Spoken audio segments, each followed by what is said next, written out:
So last week, I made a video discussing what I thought the NBA greatest big threes of all time were. And when I was making that video, it really got me thinking, what are some NBA big threes or super teams that actually failed when being built? Because there have been some crazy NBA teams that were built, but they never really had much success. So we're going to get into that in this video. I hope you guys enjoy, and let's get it started. Number 10, the 2013-14 Brooklyn Nets. To give you some background story, the New Jersey Nets shook things up big time back in 2012 when they made a city change, migrating back to New York to be dubbed the Brooklyn Nets. With their arrival to a new city, a new arena, and new jerseys, the Nets made a serious push to become known as a championship contender by trading away a ton of their future assets for championship experience.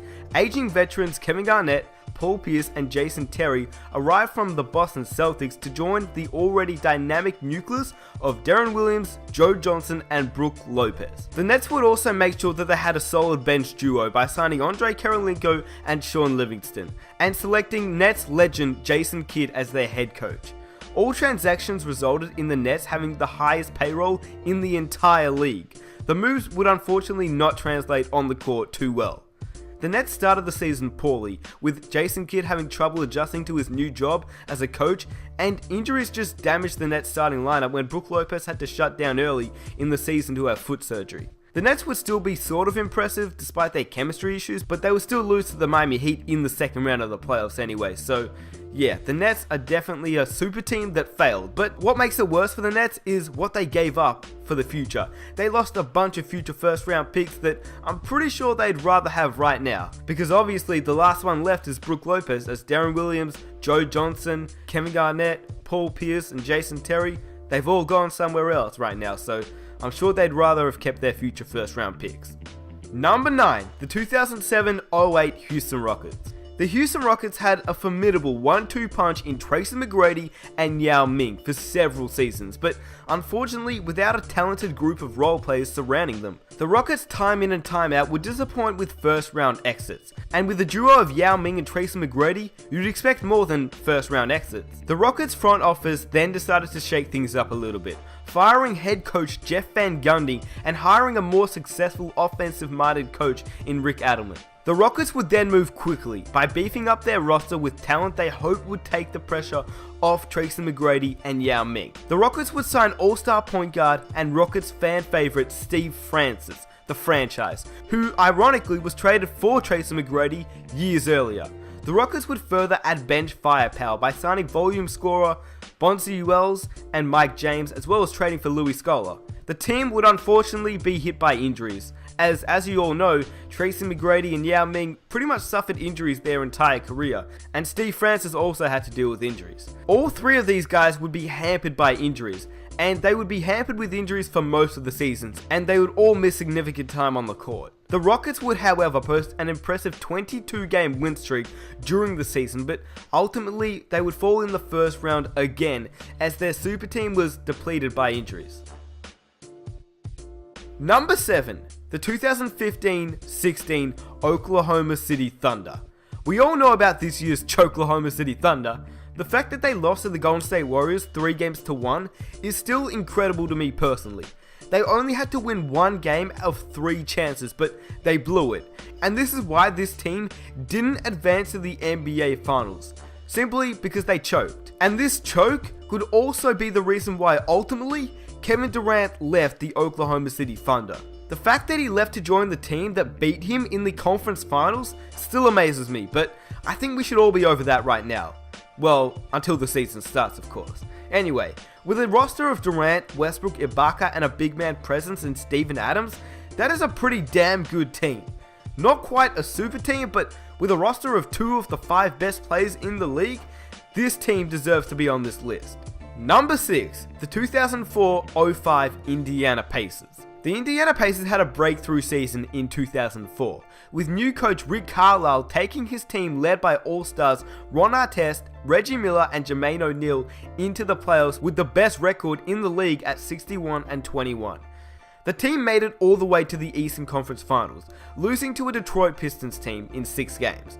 The Pistons would actually go on to win the championship that season, but we're talking about the 2004-05 Indiana Pacers. So after the 04 season, the Pacers were eager to build on their success by adding to their team already strong lineup, acquiring shooting guard Steven Jackson on their team. The following season, the Pacers started off strong, and during a game versus the same Pistons team that they already had bad blood with, they made a statement by blowing the reigning champions out.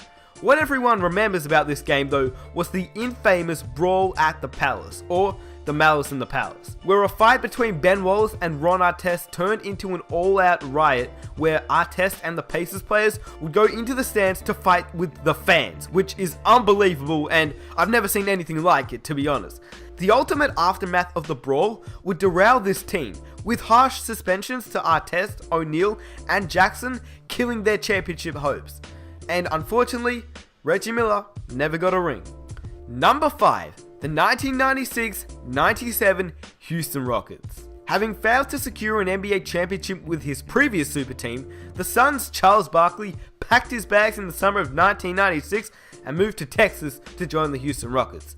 This Houston Rockets team was only 1 year removed from their back-to-back championships.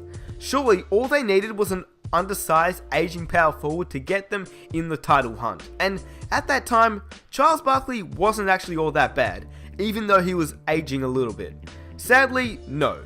Although impressive on paper, the Rockets roster of future Hall of Famers with Clyde Drexler, Hakeem Olajuwon, and Charles Barkley weren't able to pull it together on the court. Too old and too slow. They were defeated by the Utah Jazz in the Western Conference Finals. But even if they had beaten the Jazz, well, the Utah Jazz actually lost to a Chicago Bulls team led by Michael Jordan. So the Houston Rockets team, I guess you could say it was unlikely that a 1997 Houston Rockets team would have been able to beat Michael Jordan and his Chicago Bulls teams. So yeah, the 1997 Rockets weren't able to live up to their hype, but it was a pretty cool big three, I'm not gonna lie. Clyde Drexler, Hakeem Olajuwon, and Charles Barkley. Number 4, the 2015-16 Golden State Warriors. Now, it is debatable, were this past season's Warriors technically considered a super team? Well, who knows, but they're on this list anyway because some of the other teams on this list, I guess you could say, didn't really have a super team, but I'm sort of just going off the word super team if the team had some pretty solid talent on their roster. And yeah, this year's Golden State Warriors team had some pretty awesome talent. Klay Thompson, Stephen Curry, Draymond Green. Yeah, it's a pretty solid team, right? I mean, it's just gotten better adding Kevin Durant, but this team won 73 games without him, so they were clearly pretty damn good. They, however, like the rest of the other teams on this list, didn't ultimately end up winning a title. And with 73 wins to your name and not getting a championship in the same year, it sort of means that they weren't the greatest team of all time. And this is why it was a pretty big fail in my opinion. Will they get one with Kevin Durant on the court? Well, time will tell. But if history is any indication of a championship, I guess it's no certainty. So let me know down below. Do you think Kevin Durant will bring the Warriors a ring? I mean, does he need to bring them a ring? I mean, for his sake he does, but do the Warriors need a ring? I'd say that the Warriors would take a ring though. Anyway, let's get on to number 3. Number 3, the 2003-04 LA Lakers. The stacked LA Lakers team of the 2003-04 season is often looked at as the prime example of super teams failing to live up to their hype on paper. Similar to the 96-97 Rockets, the Lakers had a successful combination with Shaq and Kobe, bringing the LA Lakers 3 consecutive championship trophies. After a couple of disappointing seasons where they underperformed and other teams had adjusted to their firepower, the Lakers decided to add a few legends to their lineup to increase their chances at seeing championship rings again. The Lakers would sign Gary Payton and Karl Malone, who after having their stellar careers respectively as part of the Seattle Supersonics and Utah Jazz, wanted to put their egos aside and just try to collect a championship ring. A lot of NBA fans at that time were really against the move, because they felt like the Lakers didn't really need any more help. But as we all know, it's on this list for one reason: it was a fail. Most fans thought that anything less than a championship ring with that cast of legendary talent would be an utter failure, and that is why they're on this list. the Lakers would have an up and down season, hampered by injuries, chemistry issues, and off-court drama between the stars, particularly Kobe and Shaq, and even legal issues when Kobe found himself in the middle of rape allegations that tarnished his image, well, during that season at least. All of this would prove too much for the team. Even with advancing to the NBA Finals, the Lakers would fall short to the Detroit Pistons in an epic collapse. And although people may say that Karl Malone and Gary Payton didn't contribute much since they were old, well, they actually did. They contributed quite a bit. And Gary Payton actually ended up going to the Miami Heat like 2 seasons later and getting a ring with Dwayne Wade and Shaquille O'Neal. So there you go. Gary Payton got his ring. And Karl Malone, well, he never got one. So I'm sure that he wishes this Lakers team could have figured it out, but unfortunately for him, this was another NBA Finals that was a fail.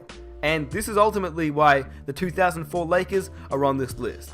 Number 2, the 2013-14 Los Angeles Lakers. Yeah, another Lakers team. With Kobe Bryant and Pau Gasol leading the team, the Lakers would finally see championship success once again with back-to-back NBA championship victories in 2009 and 2010. With Kobe getting up there in age and time running out for him to be able to play at a high level, the Lakers decided to go all out in the 2012-13 season to try and make a run at another championship, and perhaps also secure their future with a marquee player for Kobe Bryant to pass the torch to. They tried to get Chris Paul down to LA, and unfortunately, David Stern vetoed the trade to get Chris Paul to the Los Angeles Lakers, which I'm sure that most LA fans are pretty unhappy about right now, because Kobe Bryant, he could have had 6 rings if it wasn't for David Stern. Anyway, this torchbar was thought to be Dwight Howard, who was acquired from the Orlando Magic via trade. To increase their chances even further, the Lakers would sign 2-time MVP point guard Steve Nash and defensive stopper Metta World Peace, giving the Lakers offensive and defensive firepower only seen in, well, NBA 2K or basketball fantasy leagues. The season would be an absolute disaster, as injuries would pile up, coaching changes would be made mid-season, and chemistry issues, particularly between 2 players, who was it again? Oh, that's right, Kobe and Dwight. Well, they would fill up the sports headlines day in and day out. To make matters worse, Kobe would tear his Achilles heel just before the playoffs. And after losing in the first round and chemistry issues with Kobe, Dwight Howard said, "Get me the hell out of here," and he joined Houston. And number 1, you're probably thinking, what NBA team would be at number 1? Haven't they already been said? Well, not all of them have been said, but this team isn't an NBA team. But I had to put them on this list. Number 1, the 2004 USA Olympic team. Yeah, I know, this isn't an NBA team, but I had to put them on this list. Let me just start by saying no USA team should lose in the Olympics, but okay, it does happen occasionally, I get it. Some teams shouldn't lose and they just end up losing, similar to most of the teams on this list. But they got the bronze medal, and no USA team should ever get a bronze medal in basketball, especially with this many stars to one team. Now, USA is literally basketball. America is the highest quality basketball you can have. Not only that, this 2004 Olympic team had some of the best players in the league playing for them, and they were extremely unsuccessful, and this is probably one of the biggest fails of all time. The NBA stars on this team are the best of the best, and they couldn't pull it together. This is literally a super team, as the USA team was coming off gold medal performances in each of the last 3 Olympic Games in 1992, 1996, and 2000. The 2004 Olympic team had amazing superstars in LeBron James, Carmelo Anthony, and Dwayne Wade, along with established stars in Tim Duncan, Allen Iverson, and some other incredible talent. But the group was unable to continue their run of international dominance, losing to Puerto Rico, Lithuania, and Argentina on their way to winning a bronze medal. The fact that they didn't even get silver is still a question to me, but hey, I guess it just wasn't meant to be. Not going to lie though, I'm pretty excited for this year's Olympic Games coming up. Anyway, I hope you guys enjoyed this video. I just want to start off by thanking each of you guys for the ongoing support each and every video. You know that I really appreciate it. If you guys haven't subscribed yet, I make a whole bunch of NBA videos and I'm super excited to be posting NBA 2K17 when it drops. Lastly, I used an article off the sportster.com and they have some awesome NBA related content on that site, so I'll drop a link in the description box down below. Anyway, if you guys enjoyed this video, I'd honestly appreciate it if you'd be willing to drop a like on this video. And yeah, lastly, comment down below.